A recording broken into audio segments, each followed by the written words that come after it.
Hi, how's it going? My name's Jack Torn, and this is just a very quick run through the parts of the guitar so that you know what I'm talking about throughout the rest of these lessons. So I'm going to use my acoustic guitar to go through these parts, but what I'm going to be talking about will be the same whether you're playing an electric guitar, an acoustic guitar, or a nylon strung classical or Spanish style guitar. So I'm going to start at the top. I'm going to run through this pretty quickly, and then we're going to get a bit more familiar with each of the parts as we go through the lessons. So starting at the top here, this is the head or headstock of the guitar. Underneath that we've got a long thin section there, that's called the neck of the guitar, and at the end of the neck of the guitar is the body of the guitar. So each of those parts has a few features on it we just want to cover, so we're going to go back to the headstock end and see what we've got there. So this is the head or headstock. These are the tuning pegs. We'll learn all about those in the video about how to tune your guitar.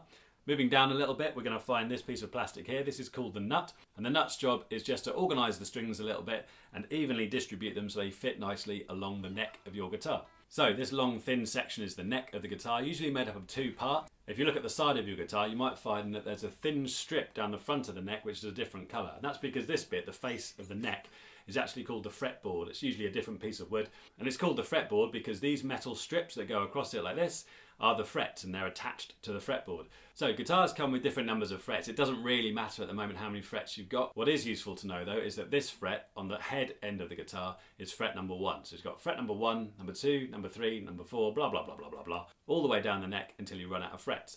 So another thing that's useful to know about on the neck of the guitar are these little dots on certain frets and not others. They're called fret markers, and they're just there to help you find your way around the neck nice and easily. So you're usually found on fret number 3, number 5, number 7, number 9, number 12, 15, 17, 19, 21 and 24 if you've got that many frets. So that pretty much covers the neck of the guitar and brings us to this. This is the body of the guitar. And the body is made up of three main sections. So this front bit here, this big piece of wood, that is called the top of the guitar. Then we have the sides of the guitar and also the back of the guitar. So the reason for bringing up the separate sections of the body and what they're called is I'll be referring to those in the video all about how to hold your guitar.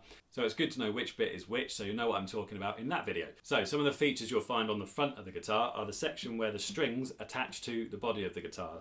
That is via this thing here, and that's called the bridge. Then they've got the sound hole here, which is the big hole in the front of your guitar. Underneath the sound hole on this guitar, I've got this big colourful piece of plastic here, and that's called a pickguard, and that's there just to protect your guitar from the attack of the evil plectrums. So if you're playing guitar nice and vigorously,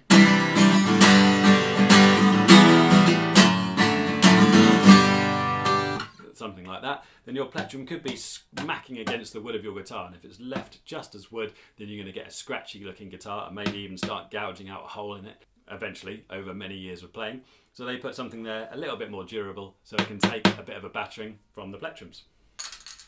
So what else is there on the body that you might need to know about? My guitar has this section here which is called a cutaway because it's literally been cut out of the body of the guitar, and that means I can get my hand right up here and play high squeaky notes like that. A lot of guitars don't have cutaways, so some will, some won't. Don't worry about it. Either way, it's all good whether you've got a cutaway or not. And then the last feature that you're going to find on the body that might be useful to know about right from the beginning is on the end there, and that is a sticky out piece of plastic or metal, and that's called a strap pin. So if I can find my guitar strap here somewhere, you can take your strap there, the little hole in the end of the strap, and you just hook that over the strap pin like so, and now my guitar will hang from the strap. So if I take the other end of the strap, my guitar has another strap pin just about where the neck meets the body. I can attach the strap on that end too. So now my guitar is attached to the strap, and I can put that over my shoulder, and I could, if I wanted to, stand up and play guitar. But then you wouldn't be able to see what I was talking about. So there you go, that's how you attach a strap to a guitar. Okay, so there you have it. They're the basic parts of the guitar that are going to be useful to know something about right from the beginning. So we'll do a quick run through of everything we've covered. We started at this end, which was the head or headstock. We found the tuners or tuning pegs on the side of the headstock. A little bit further down we found the nut. Then we found the neck with the fretboard on the front and the frets attached to that, and also the fret markers on some frets but only on some guitars, so don't worry if you haven't got any of those. That brought us down to the body of the guitar where we found the top, sides and back of the guitar. On the front of the guitar we found the bridge where the strings attached to the body, we found the sound hole, and then we found our pickguard. Again, some guitars just won't have a pickguard, so don't worry either way, it's all good. and on the side of the guitar we had a strap pin. So that's pretty much what we need to cover right now, the basic parts of the guitar. So hopefully now you can find your way around the guitar, and we can move on to the next video looking at how to hold the guitar properly in the next video. I'll see you there.